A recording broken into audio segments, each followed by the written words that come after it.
Bendiciones hoy, mis amados, amados del Señor, amados de Dios, amados de Jesucristo. Que el Espíritu Santo more en todos ustedes, es mi anhelo, mi deseo.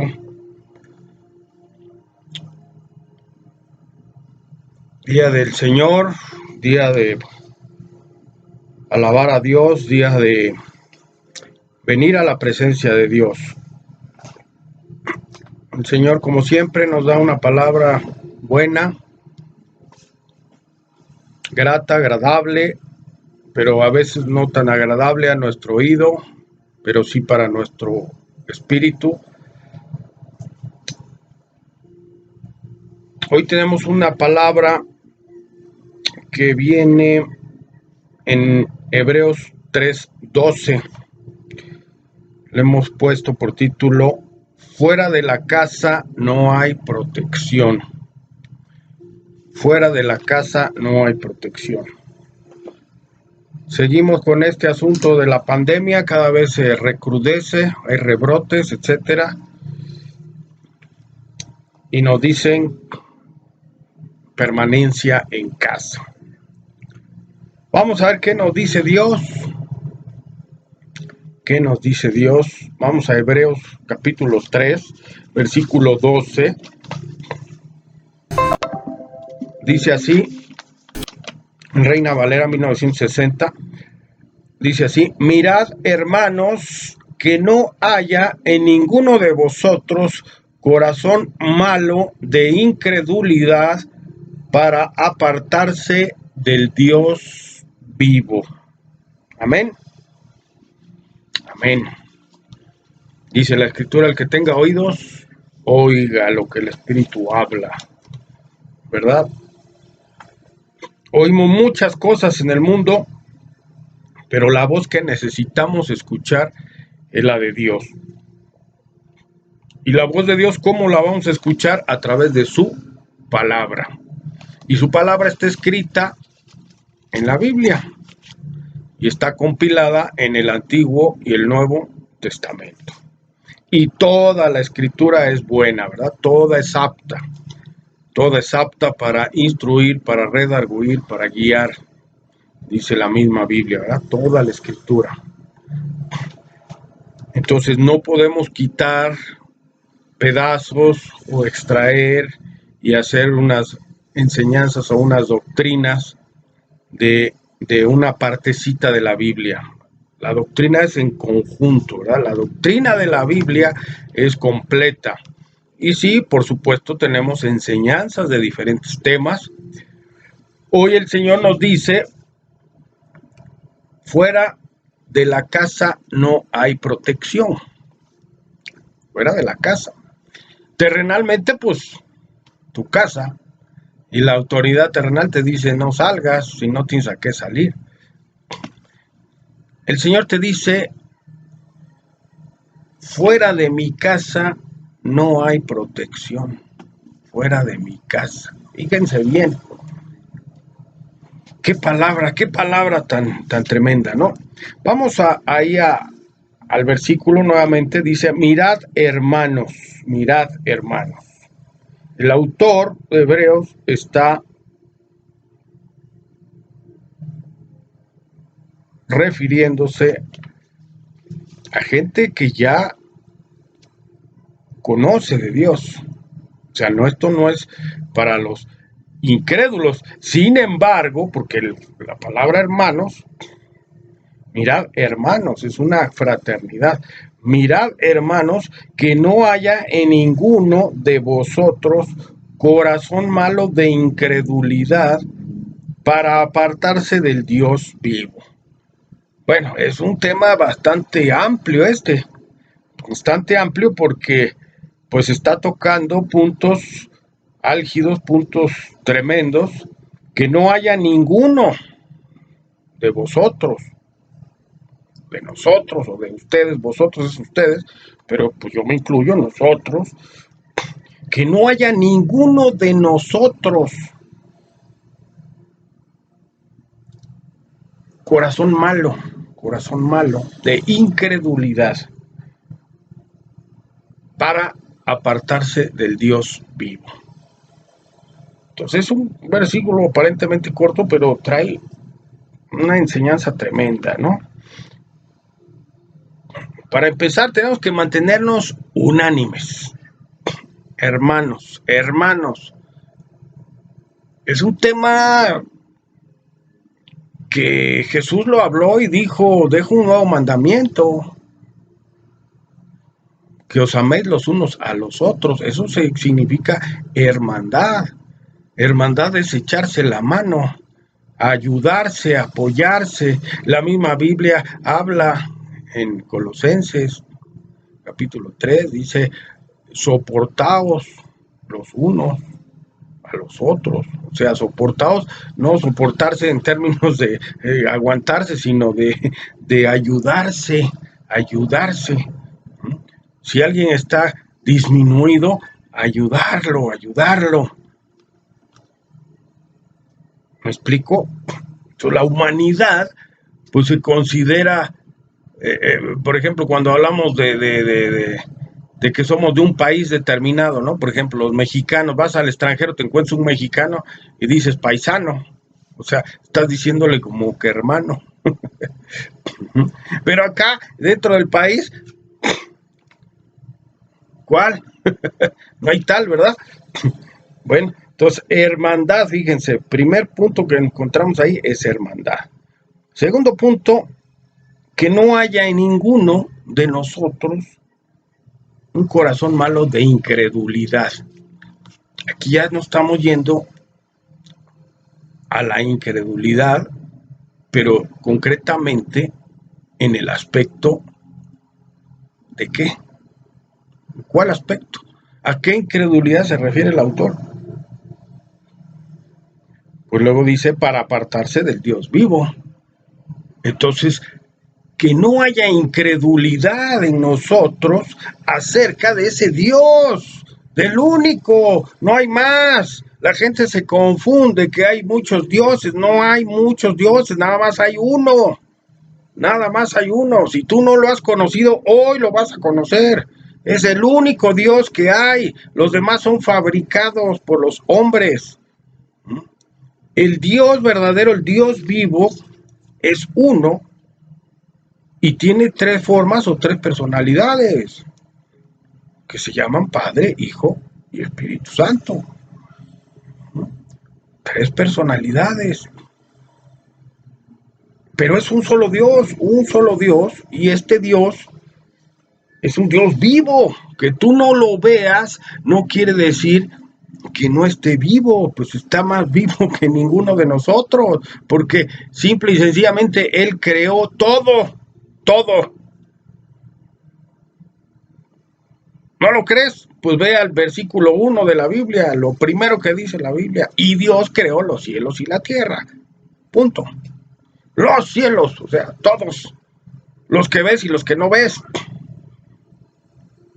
Jeremías 33:3 dice, clama a mí y yo te responderé y te mostraré cosas nuevas que aún no conoces. O sea, que tú no hayas visto, que no hayas conocido, no significa que no existan.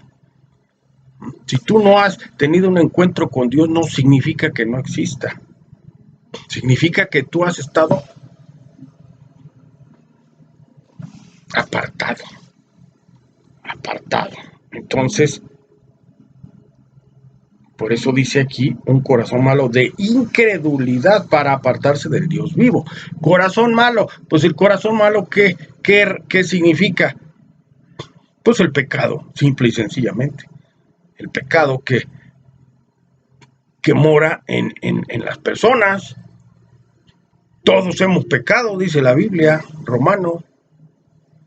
Y luego dice, por cuanto todos pecaron, están destituidos de la gloria de Dios.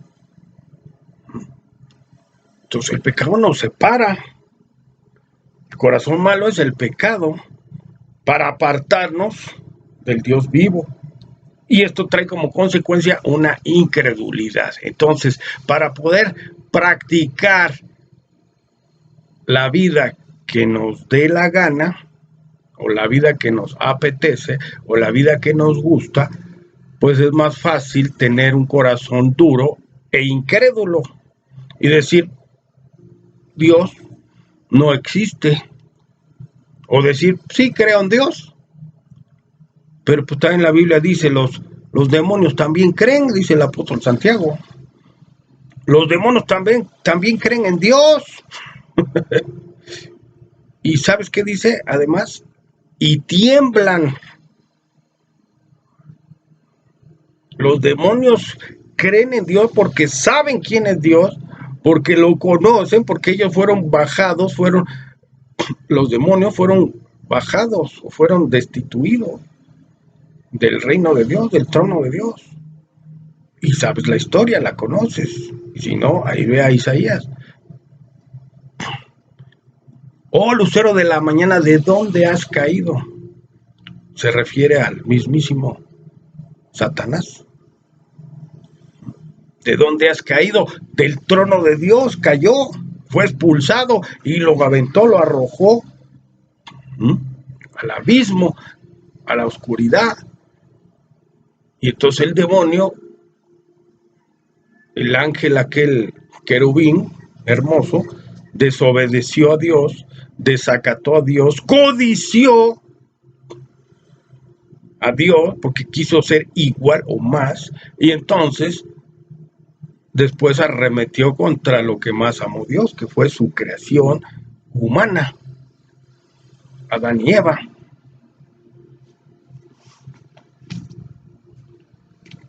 Incredulidad, dice aquí. ¿Tú no crees eso? Pues ya tienes un problema, tienes un corazón duro. Hablamos la semana pasada, el corazón duro. No endurezcáis vuestros corazones.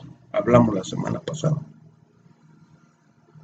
El problema del ser humano es que su corazón está duro como el del faraón. Las plagas de Egipto que mandó Dios fue por la dureza del faraón y por los desacatos y por la idolatría. Aunque no era un pueblo de Dios, el pueblo de Dios es el que estaba ahí cautivo, los judíos, en el Éxodo. Salieron, ¿verdad? Esa historia la conoces. Vamos a tocar un poquito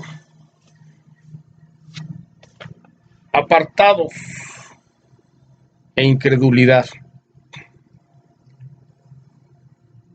¿Qué es la incredulidad? Bueno, pues el no creer en Dios. Y el no creer en Dios no significa que tú no creas que hay un ser divino, supremo, creador, amo y señor y soberano. Porque la mayoría de la gente cree. Sí cree, tú le dices, ¿crees en Dios? Dicen sí. Los árabes dicen Alá. Los judíos dicen Jehová.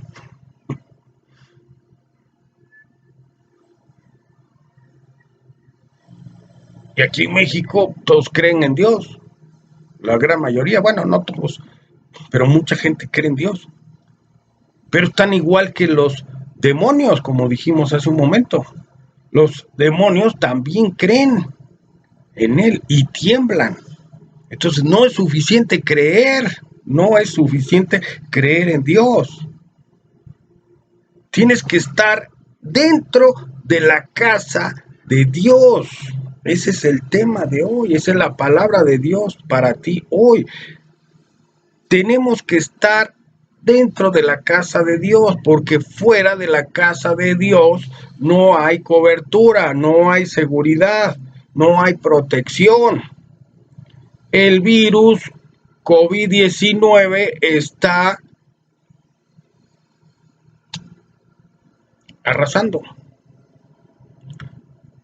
Hablamos ya de las plagas en Egipto y la última, la 10ª, fue cuando la mortandad de los primogénitos. Y había, dice al otro día, lloro, clamor en todo Egipto porque no había casa donde no hubiese un muerto. ¿Se parece a lo que estamos viviendo?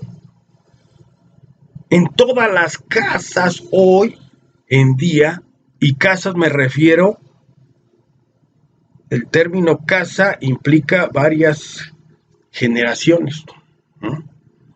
parentesco, sanguíneo, hacia arriba, hacia abajo. En todas las casas hay muertos por COVID-19. Está llegando. Pues es una plaga que mandó Dios allá. Fueron varias. Y te puedo citar más de 100 versículos en la Biblia donde hay plagas. Donde hay plagas. Y lo hemos hablado varias veces. Y entonces viene la incredulidad del ser humano. Dicen, no, esto no puede venir de Dios, porque Dios es amor. Pues claro que es amor, y porque te quiere te está llamando la atención. Si no te quisiera ya te hubiera destruido, como en tiempos de Noé. En 40 días desbarató toda la tierra. En 40 días no dejó rastro de vida, porque dice la Escritura que Dios se disgustó mucho con su creación y se arrepintió. Y dijo textualmente, me arrepiento de haber hecho al hombre, porque el hombre lo único que hace es maldad de continuo. ¿Se parece a lo que vivimos? El hombre lo único que hace es la maldad de continuo. Aquí habla y dice, corazón malo, malo. La humanidad tiene un corazón malo y además de incredulidad. Ahora viene la Navidad, al traste con todo. Que la gente se vuelve loca por una fiesta que no es de Dios. Porque no está Dios ahí. El que se supone que es el festejado no está en la fiesta. Invitan a otros ídolos. Incredulidad. Incredulidad tiene que ver con adulterio. Adulterio para Dios es idolatría. O sea, negar a Dios y creer o confiar en otras cosas. Y entonces la Navidad trae toda clase de afiches y toda clase de credulidad o de confianza en cosas que no son de Dios. Si verdaderamente quisiera celebrar la Navidad, que se supone que es el nacimiento de Cristo, pues entonces traerías a Cristo a tu vida. Y entonces hoy tienes que tener un encuentro con Cristo, con Dios. ¿Por qué? Porque el mismo Jesucristo dijo, nadie va al Padre si no es a través o si no es por el Hijo. Entonces, fíjense, retomando aquí, el corazón duro, la incredulidad. La incredulidad, pues como les decía, es creer no significa decir creo en Dios. La misma Biblia dice, obediencia. El creer en Dios es obedecer. Por eso dice Santiago, los demonios creen. Sí creen en Dios, pero no se sujetan a Él, no se someten a Él, no obedecen, en pocas palabras, no obedecieron. Y se dejaron guiar por el querubín y fueron destituidos. La tercera parte de ángeles de la corte celestial siguieron las mentiras de Satanás.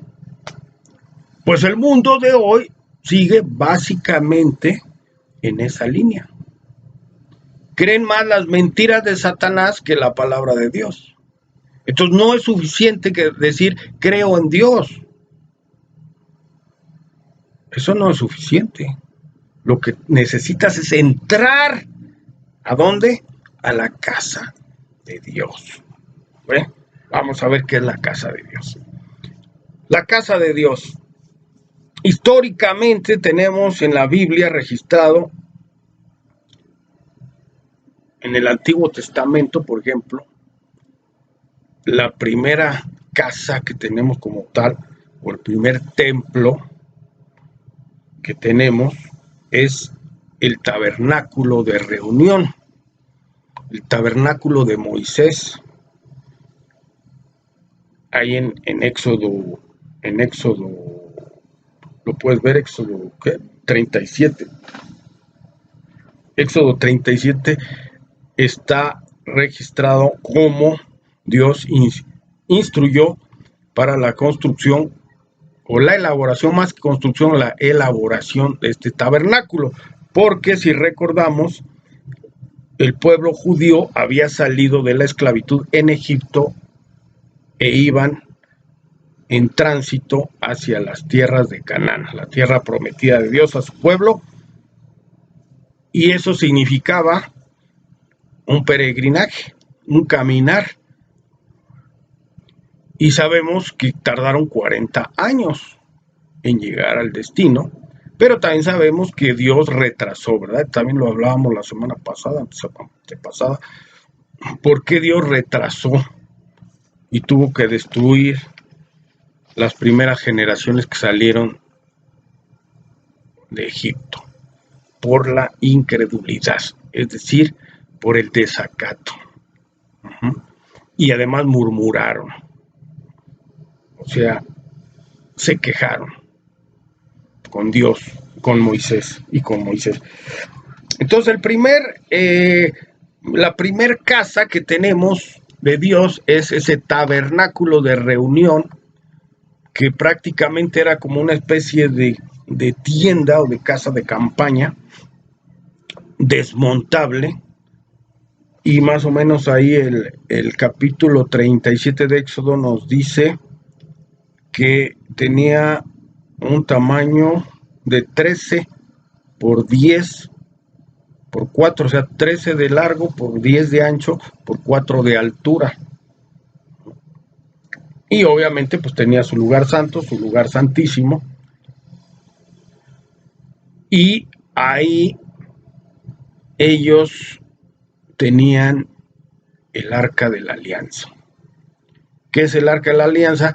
Pues es la manifestación para ese tiempo de la presencia de Dios. La presencia de Dios estaba ahí en el arca de la alianza. El arca de la alianza contenía, o tenía dentro, en su interior, entre otras cosas, las tablas de la ley. O sea, los 10 mandamientos, las piedras esas, tablas, pero en piedra, no en madera, en piedra, labradas, esculpidas por Dios, para que las llevaran y las enseñaran de generación en generación. Ahí en ese tabernáculo, cuando lo ponían cada séptimo día, venía la presencia de Dios. Entonces ellos estaban en la presencia de Dios ese día. Sabemos también que la presencia de Dios estaba con ellos siempre a través de la columna, ¿verdad?, de humo al inicio del peregrinaje, o sea, de la peregrinación, al inicio de las filas y al final también. Una columna de humo que los guiaba de día y de noche, porque de noche era fuego, o sea, era luz que los guiaba. Entonces la presencia de Dios estaba con ellos ahí. Entonces tenemos la casa de Dios representada en tiempos del Éxodo a través del tabernáculo. Ahí encontramos una fiesta de las fiestas hebreas, que es precisamente la fiesta de los tabernáculos, ¿verdad? Pero bueno, no vamos a entrar mucho en detalle. Esa es la casa de Dios. Posteriormente, cuando ya se instalaron en Jerusalén, muchos años después, el rey Salomón, y estamos hablando de 480 años de la salida, después de la salida de Egipto, el rey Salomón construye el templo ahí en Jerusalén. Este templo ya no es ese tabernáculo que era desmontable, sino este ya es una construcción totalmente adecuada, porque iba a ser la casa de Dios. Ahí podemos ver en Primera de Reyes, capítulo 6, los detalles, y son impresionantes. Impresionantes los utensilios, la ornamentación, la decoración, la construcción misma del templo. Este templo ya tenía 27 de largo, 27 metros, por 9 de ancho, por aproximadamente 4,5, 5 metros de altura. Este templo ya era una construcción fija, donde estaba la presencia de Dios.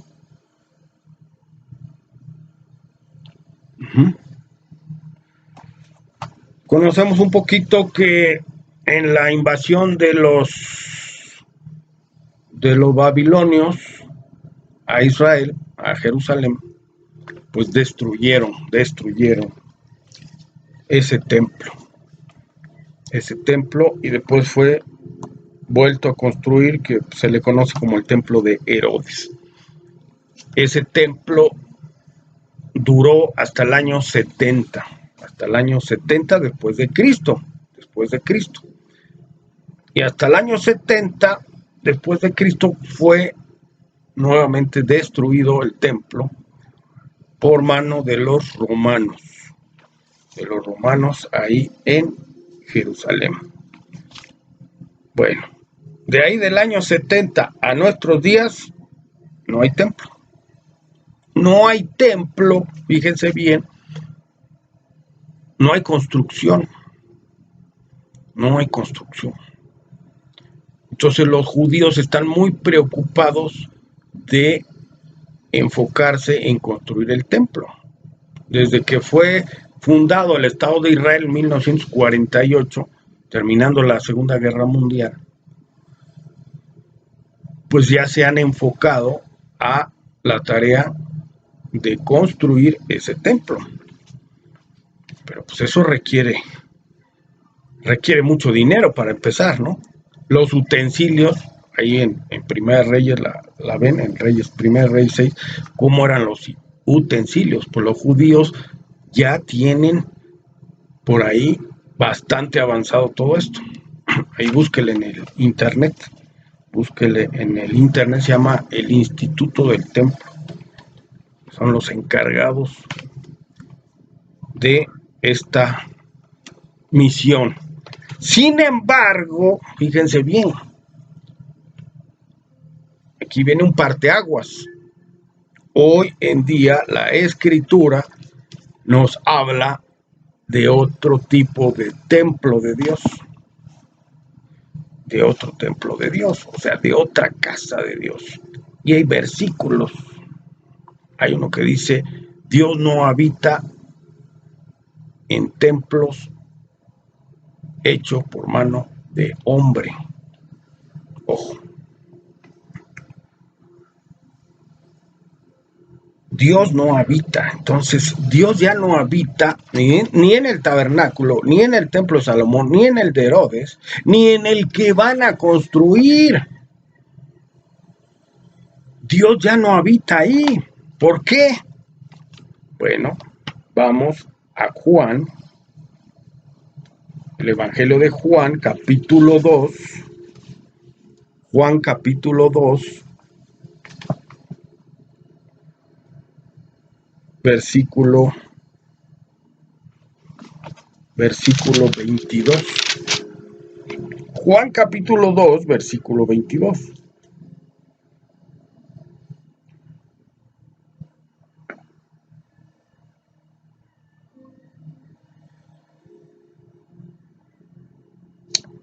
Desde el 13. Versículo 13 dice: Jesús purifica el templo. Estaba cerca la Pascua de los judíos, y subió Jesús a Jerusalén.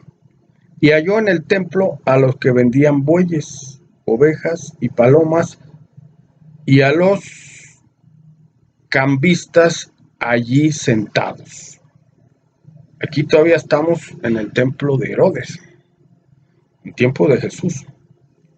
Y haciendo un azote de cuerdas, echó fuera del templo a todos, y las ovejas y los bueyes, y los esparció, y esparció las monedas de los cambistas, y volcó las mesas.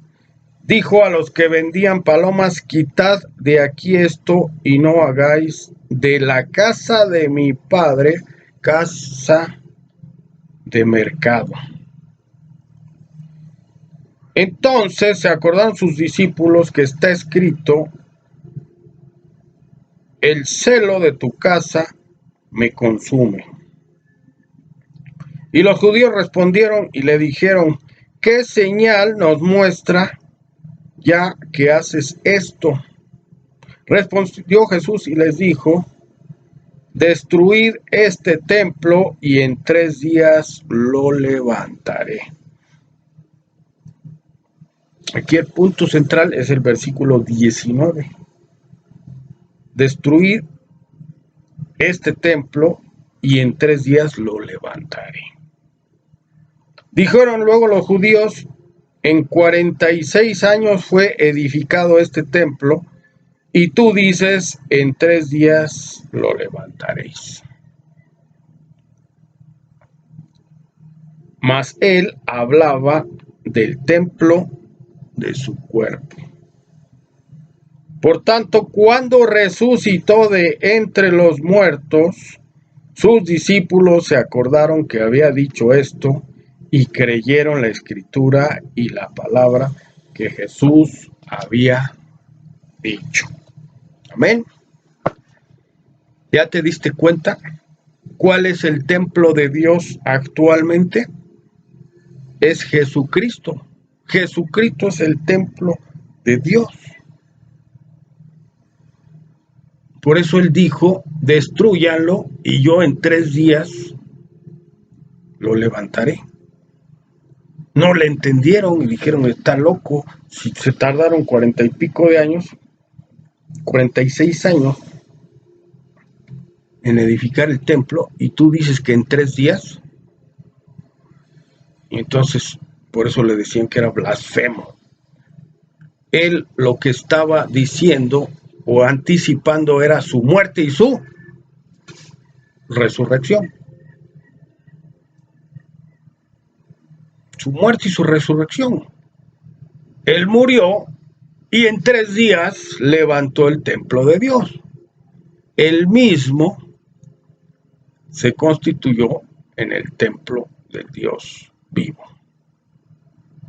Y entonces Jesús estuvo todavía, después de su resurrección, 40 días con sus discípulos, ¿verdad? Y esos 40 días dio instrucciones y dio fe y dio testimonio de que él verdaderamente era Dios y el Hijo de Dios, que vino ¿a qué? A salvar a todo aquel que quiera, ¿no? Al mundo, ya no nada más a los judíos, al mundo. Entonces Jesús se constituye en el templo de Dios. Por eso es que hoy Dios no habita en templos o en construcciones hechas por manos de hombre. Tú puedes ir a una iglesia, a una congregación, a una sinagoga, y ahí no está Dios. Ahí no está Dios. La presencia de Dios tampoco está en el arca de la alianza, como en los tiempos del Éxodo. La presencia de Dios, ¿dónde está hoy? Bueno, pues Jesús lo dijo antes de irse, antes de ascender al cielo, después de 40 días de estar con sus discípulos, les dijo: yo me voy. Y esto conviene. Esto conviene. ¿Para qué? Porque si yo me voy, vendrá a ustedes, ¿quién? el Espíritu Santo de Dios. El Espíritu Santo de Dios, que es la presencia de Dios, por supuesto, porque es el Espíritu Santo, la tercera persona de Dios, y es lo que necesitamos hoy. Y el Espíritu Santo, así como Dios en el principio dice que el Espíritu de Dios se movía sobre la faz de la tierra, pues así el Espíritu Santo se sigue moviendo en esta tierra. Dios Padre y Dios Hijo no están aquí ya, están en el tercer cielo, en su trono, Jesús a la diestra del Padre, esperando el sonar de la trompeta para que Jesús descienda de entre las nubes y venga al rescate. ¿Al rescate de quién? De sus hijos, no de los incrédulos, sino de los creyentes, los que no dicen, sí creo en Dios, sino los que verdaderamente creen todo esto que estamos hablando. Que Dios mandó a Cristo, a su Hijo amado, para la redención del mundo, para la salvación.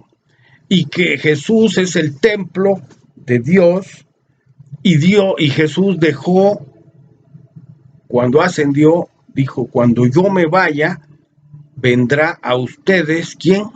El Espíritu Santo.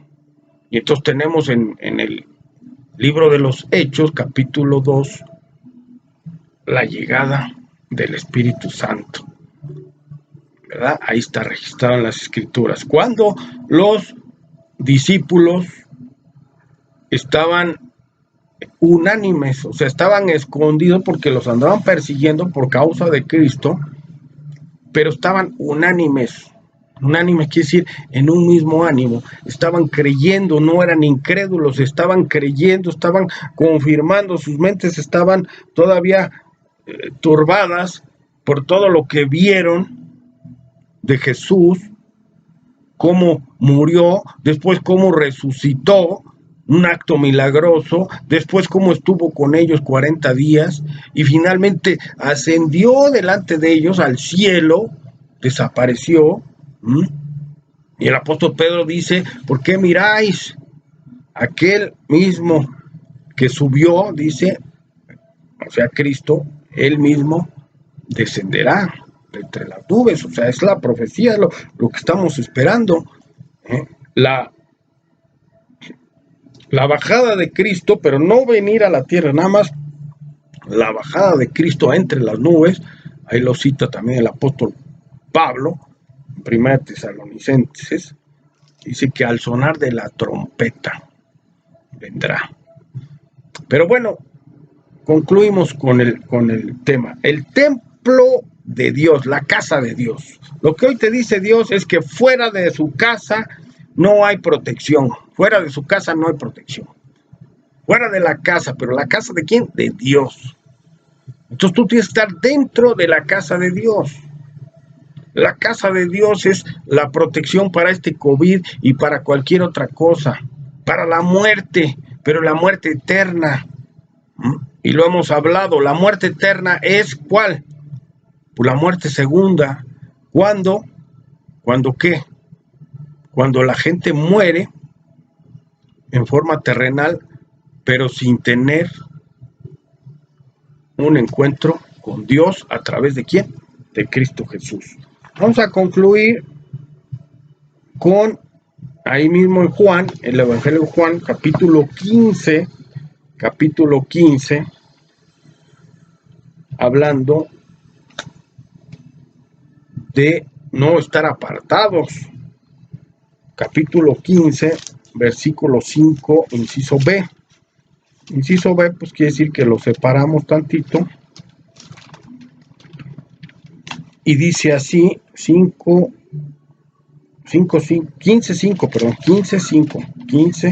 5. Juan 15, 5 dice,